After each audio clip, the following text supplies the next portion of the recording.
ব্যবসায়ীদের কাছে আমার অনুরোধ থাকবে, আমি ব্যবসায়ী বিদায়, 4টা গুণ আমাদের ভিতরে হওয়া চাই, এলে বরকত আসবে। ব্যক্তিগতভাবে মুত্তাকি এবং আমানতদার। আর পার্টনারশিপ ব্যবসায় তো এটা হার্ডের মতো।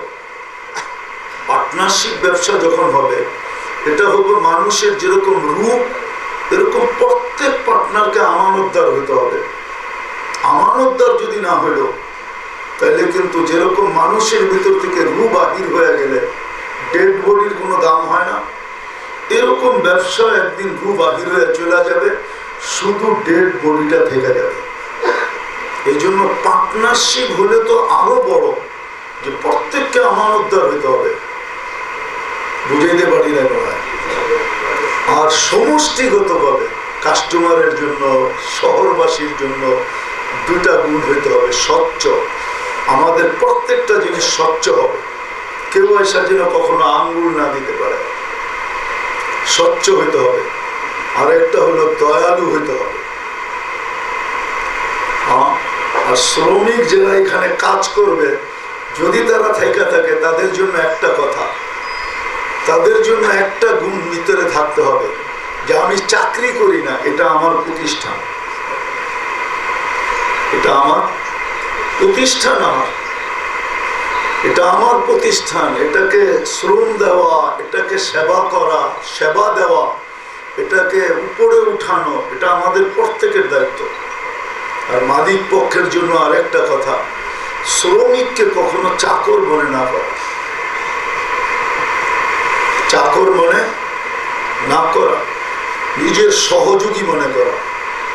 শ্রমিকরা যদি আমাদেরকে সহযোগিতা না দিত, তাহলে বলেন ফ্যাক্টরি চলতো, মেইল চলতো, দোকান চলতো?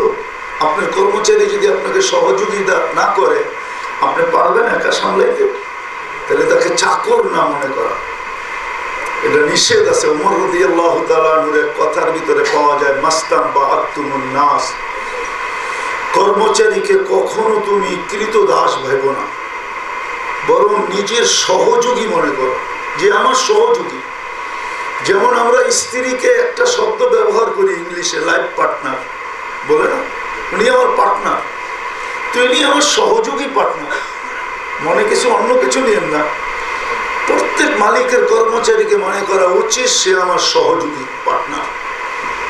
যদিও সে আমার বেতনভোগী কর্মচারী, কিন্তু তাকে সহযোগী পার্টনার মনে করা চাই, আর পার্টনার হিসাবে তার সাথে ব্যবহার করা চাই।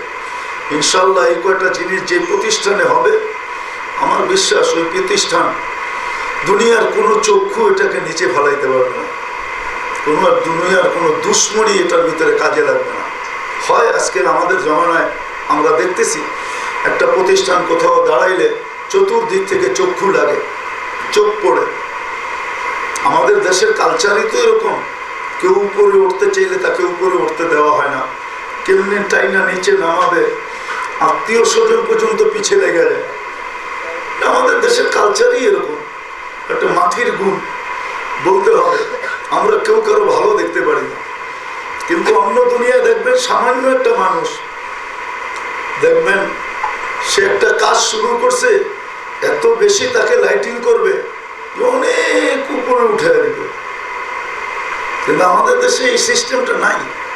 এই জন্য এই কটা কথা যদি মানি, তাহলে ইনশাআল্লাহ প্রতিষ্ঠানকে কেউ কোনো জিনিস দিয়ে কোনো ক্ষতি করতে পারবে না। আল্লাহ বরকত ঢাইলা দিবে।